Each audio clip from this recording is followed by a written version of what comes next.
بسم اللہ الرحمن الرحیم۔ السلام علیکم۔ اسلام میں خودکشی کرنا حرام ہے اور اسلام میں اس کی سزا دوزخ ہے۔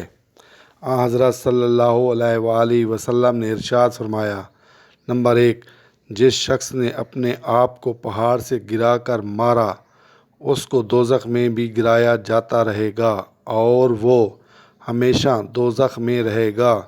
نمبر 2، جو شخص اپنے گلے کو گھونٹ کر اپنے آپ کو مارے گا وہ دوزخ میں بھی اپنا گلا گھونٹے گا، اور جو اپنے آپ کو نیزہ مارے گا دوزخ میں بھی اپنے آپ کو نیزہ مارے گا۔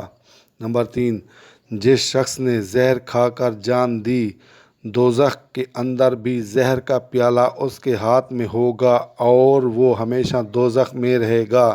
نمبر 4، جس شخص نے اپنے آپ کو لوہے کے کسی ہتھیار سے مارا اس کا وہ ہتھیار دوزخ میں اس کے ہاتھ میں ہوگا جس کو وہ اپنے پیٹ میں گھونپے گا اور ہمیشہ دوزخ میں رہے گا۔ پس ثابت ہوا کہ خودکشی حرام ہے اور خودکشی کرنے والا شخص ہمیشہ دوزخ میں رہے گا۔ جنت کے دروازے اس کے لیے بند کر دیے جائیں گے۔ خودکشی کے معنی اپنے آپ کو خود اپنے ہاتھوں سے موت کے گھاٹ اتارنا، اپنے آپ یا اپنی زندگی کو خود ختم کرنا۔